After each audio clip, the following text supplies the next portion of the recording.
Somewhere behind a ridgeline, hidden from view, a machine is watching a column of tanks, and the tanks have no idea it is there. In a few seconds, it will rise just above the hilltop, and one by one, those tanks will begin to explode. Its cannon aims wherever its gunner simply looks. Its missiles can kill from miles away. And by the time anyone realizes what is happening, it has already dropped back behind the hill and vanished. This is the AH-64 Apache, the most feared attack helicopter ever built.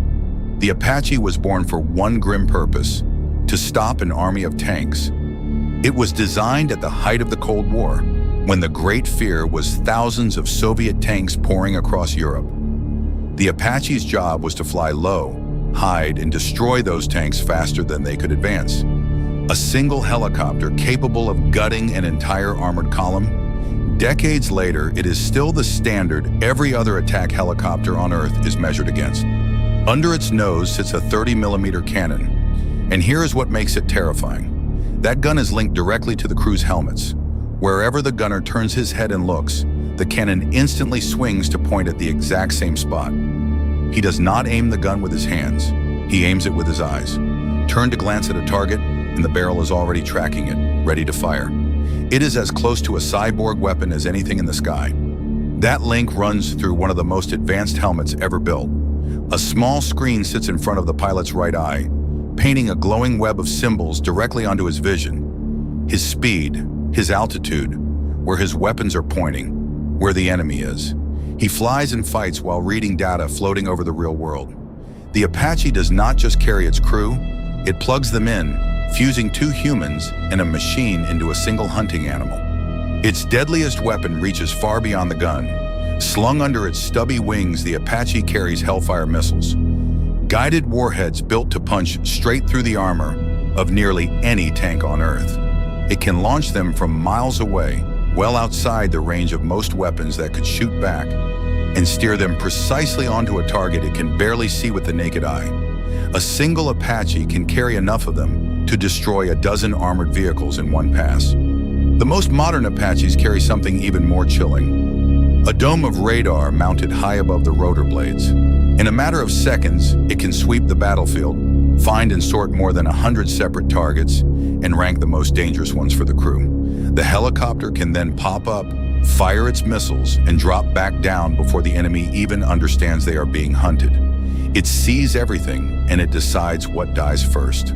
But all that firepower means nothing if the Apache is easy to hit, so it almost never flies high.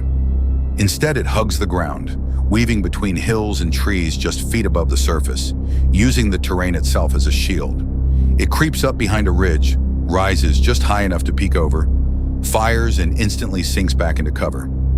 Pilots call it nap of the earth flying, and it turns a heavy helicopter into something that can hide almost anywhere. And it is at its most dangerous in total darkness. The Apache is built to own the night.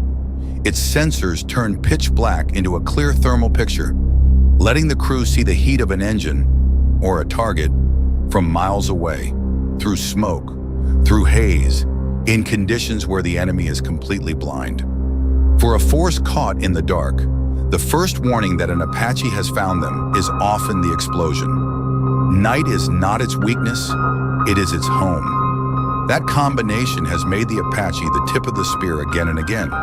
In the opening minutes of the Gulf War, it was Apaches that struck first, slipping across the border in the dark to knock out the enemy's early warning radar sites, punching a hole in their defenses so everything else could pour through. Ever since, in conflict after conflict, when a door needs kicking down quietly and precisely, the Apache is the one sent to do it. And it brings a frightening amount of firepower to the job. Beyond the cannon and the missiles, the Apache carries pods of rockets that can blanket an area in seconds. Its crew can switch between weapons in an instant: gun, rockets, missiles, choosing exactly the right tool for each target. One aircraft can engage tanks, trucks, and hardened positions in a single run, then reload and do it all over again. Few machines on any battlefield carry this much destructive power. Getting that close to danger means the Apache is built to take a beating.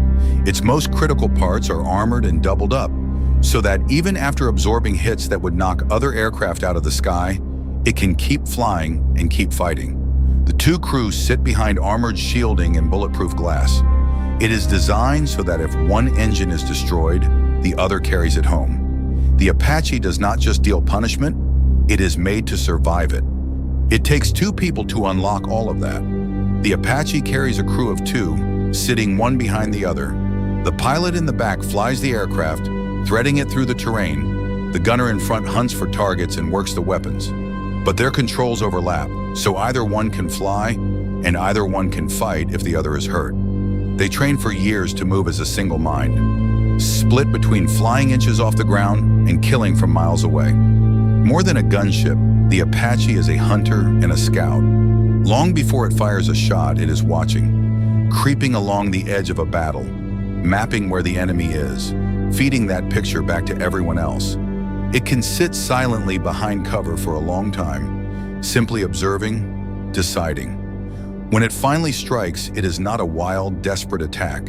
It is the end of a hunt that the target never even knew had begun. None of this comes cheap. A single modern Apache costs tens of millions of dollars. And that is before the years of training each crew needs, and the small army of technicians required to keep it flying. It is one of the most expensive and complex helicopters ever fielded. But for a nation facing an enemy's tanks, few things are worth the price more than a machine that can destroy them before they ever get close. The newest version takes the Apache somewhere its designers never imagined. The latest model can reach out and take control of nearby drones, flying them, seeing through their cameras, and using them to scout ahead or strike targets while the helicopter itself stays hidden, safely out of reach. The Apache has quietly become the command center of a small robotic team, hunting not just with its own eyes, but with a whole swarm of them. For all its technology, the Apache still comes down to the people flying it. It is famously one of the hardest aircraft in any military to master, a machine that demands a pilot fly it inches off the ground, in the dark, at speed, while also managing sensors and weapons that would overwhelm almost anyone. The crews who earn the right to fly it are among the most highly trained aviators in the entire military, and the world took notice. The Apache is not just an American weapon. It is flown by militaries across the globe, from Britain to Israel to Japan and far beyond. Nation after nation decided that if they wanted a machine to hunt tanks and rule the low sky, this was the one to have. It has become a kind of global standard for what an attack helicopter is even supposed to be. Decades after it first flew, the Apache is still on top. New attack helicopters have come and gone, but none has knocked it from its place as the most battle-proven, most widely trusted gunship in the world. It has been upgraded again and again. New sensors, new weapons, new brains, so that the machine flying today is far deadlier than the one that first rolled out. The king of the attack helicopters simply refuses to be replaced, because almost nothing else does what it does. The Apache combines the firepower to gut an armored column, the sensors to hunt in total darkness, the agility to hide behind a hill, and the toughness to survive being shot, all in one aircraft that can be almost anywhere, low and unseen. For any soldier on the ground, few sounds in the world are more reassuring or more terrifying than the beat of its rotors coming over the horizon. Decades of engineering and one relentless idea: build a machine that can find the enemy's tanks and destroy them before they can do any harm, and make it tough enough to survive doing it. The Apache is that idea made real, a low-flying, night-hunting, tank-killing predator that turned the attack helicopter into one of the most feared weapons on any battlefield. It hides, it watches, and when it finally rises over the ridge, it is almost always far too late to run. So here is the question we're sitting with. The Apache was built to see first, hide best, and strike from the dark before anyone knew it was there, turning a battle into a hunt where one side never gets a fair look at the other. Is that the peak of protecting the soldiers on our side? Or the moment war became something you simply never see coming? This is Eyes on Ops. Subscribe and we'll decode the next one.